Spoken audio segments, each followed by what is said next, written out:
All right, ladies and gentlemen, thank you for tuning in to the Boxing Rush Hour Show, fightsatw.com. My guest today is a super middleweight, 29 years old, ranked number 9 in the WBA, 21-0-1, 13 KOs out of Brooklyn, New York.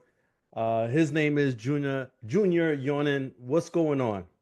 What's going on, man? How are you? Good, man. How you doing? I'm doing well. Doing All, well. all right, you got a fight coming up on with Star Boxing here in about another week or so on March 22nd. Before we get into that, talk to me a little bit about, for those that aren't familiar with New York and its surroundings, like a little bit about growing up in New York and getting into the boxing mix, which led to run-ins with guys like Paulie Malignaggi, Zab Judah, Danny Jacobs, Saddam Ali, etc. Yeah, I feel like I grew up in a, crazy era in boxing in New York. My dad trained Paulie for, the Juan Diaz fights and Amir Khan and, a couple other ones. And, I grew up in the gym with, Saddam and Danny and Curtis Stevens and, a whole bunch of, guys that, made fireworks in New York. So I like to think I'm part of that group. Yeah, yeah, no doubt. And up until 2024, you weren't too active. What was going on with your boxing career or life in general up until that point that you weren't as active as maybe you may have wanted to be? So, I was in a bad contract with the Roc Nation. They closed the doors and then, they didn't give me a release. So I was stuck in that contract for 2 years after they shut down. Um, didn't get to fight, and then COVID happened. So it was another year, and I ended up fighting on Triller on the Jake Paul Ben Askren fight card, and uh, won that, and then I don't know, for whatever reason, I didn't, get another fight until that next year, and then I fought on Danny Garcia versus Jose Benavides. Got a first round knockout on that card against, a good guy. And I thought it was gonna start flowing again after that, and it didn't. So, I just, I sat on the shelf a little bit after that, and it was a weird time because I didn't, I was doing what I had to do, but I didn't really understand why, I wasn't, being called, and yeah, it was a weird time. So I ended up seeing my manager Roberto Diaz at the Garden. Well, he wasn't my manager yet. I saw him at the Garden at the Quigley and Berlanga fight, and I was like, man, he's known me since I was young. And I was like, man, I need to get some fights. He was like, you know what, I'm gonna, I'm gonna be in touch. Don't worry about it. I'm gonna be in touch. And I was like, okay, cool. I didn't hear from him for a while, and I was like, all right, I'm gonna just go get ready. I'm gonna come out here to Colorado. I'm gonna go get ready, and then uh, if a fight comes, I'll be prepared. And he just called me a random day while I was out here, and he was like, I'm gonna get you a fight in Cancun. I was like, he's like, we're gonna get you busy. I said, okay, cool. Fought in Cancun, and then the deal popped up with Joe, and the rest is history. I've been these past two fights, doing my thing, back in my Now, rhythm. now for those that may not like really understand the economics behind it, during that time that you weren't fighting, you still had to, maintain a household, whether that's for yourself or family and stuff like that. So, like, how did you get by during those times when you weren't fighting? Man, my family, my dad, is my biggest support system, and it wasn't easy, it wasn't easy. It's just a confusing time for me, you know. Thankfully, I'm not too bad with with the financial part of things. So, um, uh, I was able to sustain, but it was rough. It was rough.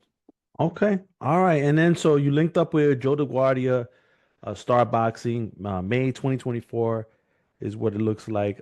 What made you go into that direction with Star, um, and and and how has that been for you, given that you're coming from a really bad situation?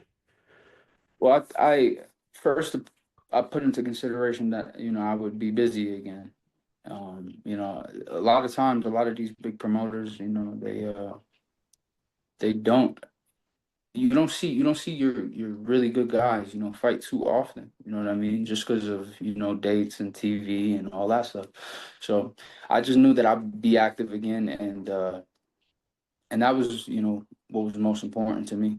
Um, and fighting back in New York. That's it was always a big thing for me. I don't think I've ever gone to distance in New York. It's just always something about fighting at home for me, and uh, yeah, those were my two main reasons, and Joe's made champions. Joe's made champions. From New York, and Joe Smith, Chris Algieri, and many others. Yeah, that's what's up. All right. Listen, your father trains you. There's always that conversation about the father-son relationship when it comes to trainer and fighter, right?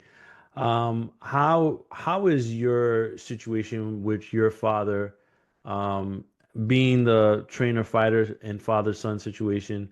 How is that for you guys? Because with everyone is different. You see all different versions of that, the good, the bad, the ugly, right? And so, how is it a little bit with you guys, and are you able to have that definitive break between the gym and being, the family, father You son? know, when I was younger, it was harder, for us, to leave the gym and then separate the two. Yeah, it was difficult when I was younger, because I wouldn't always listen. I was hard headed, and I wasn't always living the perfect life that my dad wanted. But now as I got older, I focused up more. I focused up more. My attention is fully on the sport now, and um, we have a great relationship. It's just even if we do argue in the gym, we know how to we leave, and an hour later, he'll be sending me reels on Instagram. You know what I mean? So, it's just, it's we both know that the work is putting in. It's just sometimes we butt heads, but it's the dynamic. That's what's up. That's what's up. All right. And you have you're in training camp in Colorado Springs, Colorado. Just kind of curious on what has taken you out to Colorado to get prepared for fights. Um. Well, the first time I came out here was with Marcus Brown, when he got ready for Bobby Jack.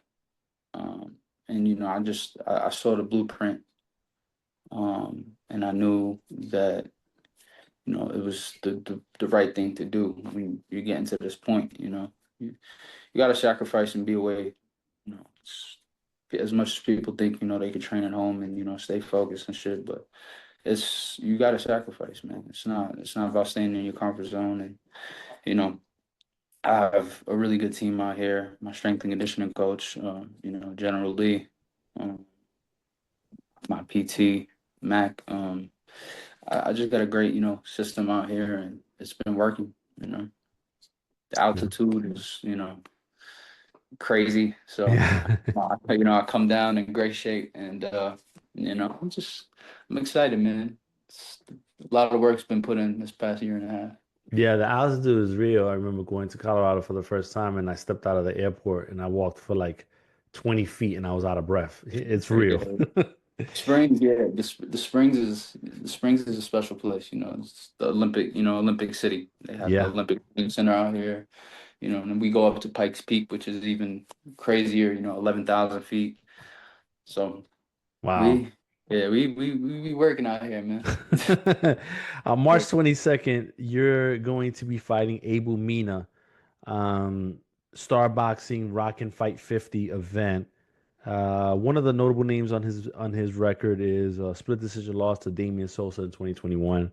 Well, what do you know about him coming into this fight, and what are you kind of expecting without giving away too much? Um, well, he has a draw against Shermeta. Um, and that was in Poland, so we both know what that means. Hmm. Hmm. Um, so I can't sleep on this guy. If I let him, come in there and stink up the place, he's going to do so. So I have to go in there and execute. He's he's not a slouch, man. This is a real fight, and it's kind of great, that we get to do it on Rockin' Fights 50, which is pretty dope. And it's kind of crazy, how this all panned out because this wasn't my card. This was Joe Smith's card, and he got sick, and I was obviously, I was in camp, and this is just a case of me, staying ready at this point in my career. So um, I'm excited. I'm Yeah. excited now. And it's this, I think he has, a good enough record to where, it bumps me up a few spots, maybe in the rankings, and we'll see where we go from there.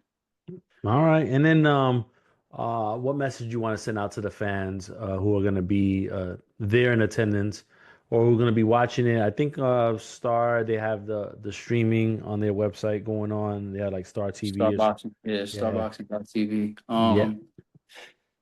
For the people that's gonna be there, man, enjoy the night, man. It's gonna be fireworks. It's definitely, I'm gonna go in there and put on a show like I've been doing, and don't blink. Yeah, and lastly, you've called out plenty of fighters here in the last few months. It seems like you really want that and Billy fight, a Christian and Billy fight, but a Berlanga fight in New York. Now that sounds really good. And then you also have Caleb Plant, who Caleb Plant has always said, on social media, he's not a hard guy to find. All you have to do is send the contract. Will you get one of these guys in 2025? Um, Listen, whoever will take the fight, we can do it. Like Tank said, ain't no safety on this Glock. Ain't no safety on this Glock. I'm ready for whatever, man. If I go to Canada taking Beely, I'll go wherever to fight Caleb. If Edgar wants to do it, we could do it in the Garden. You know, I'm I'm here, bro. It's everybody gets their opportunity, and me and Edgar, we're good friends, but at the end of the day, he got his opportunity. I think it's my time. You know, um, Yeah, everybody's here making money. You know, buying diamonds, doing all these things. I think it's my turn. yeah, no doubt, no doubt. Well, listen, Junior, I appreciate your time. I want to wish you the best of luck on your fight on the 22nd, and we'll talk soon. Yes, sir. Thank All you. right. Okay, thank you.